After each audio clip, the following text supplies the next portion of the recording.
We are here today for one of our Vice-Chancellor's breakfast, and we are here to have a dialogue and conversation around the issue of consent and power dynamics.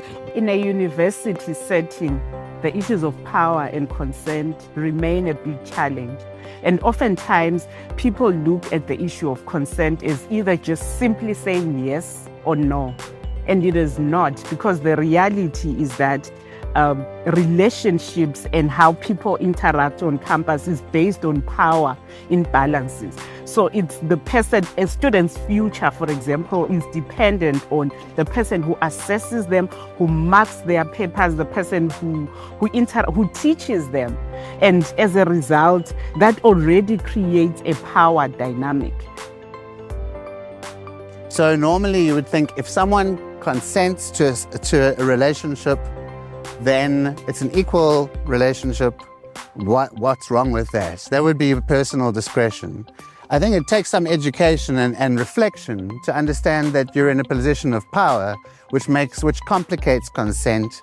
And even if it seems that someone is keen, that you just don't go there because of the nature of that power relationship. That takes a certain amount of reflection that I think we don't normally see in ordinary relationships. There's extraordinary responsibilities that come with that. Today's dialogue is very important for me. I'm very pleased. I spent, 3 hours here? 3 hours.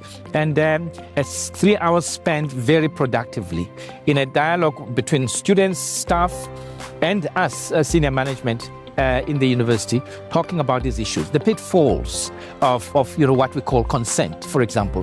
What is consent? And that's the most important thing.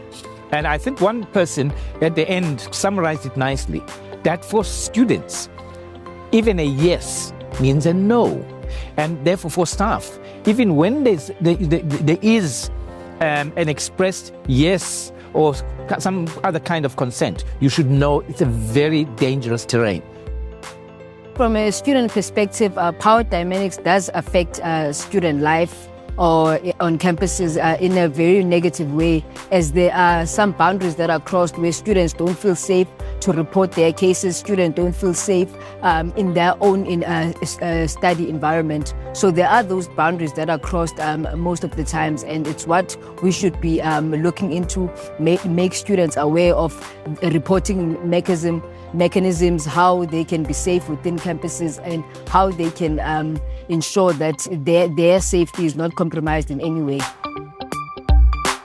No human being should be subject to any harm. And forms of violence, especially violence against women, against young women, against transgender women, against the LGBTQI communities, any harm that is inflicted on those persons is not acceptable, right? And the time that we are spending to educate, to create awareness around harms inflicted by gender-based violence, harm inflicted by sexual assault, harm inflicted by sexual harassment, for instance. And most times we don't think that there is harm on the individual experiencing sexual harassment. So we should be paying attention to any form of harm that might be inflicted on an individual, because we do not understand and appreciate the extent of that harm. As staff members of the university, it is our responsibility to hold each other accountable, and that responsibility starts with each and every one of us. I believe we need to normalize this kind of conversations and be bold enough when we see injustices.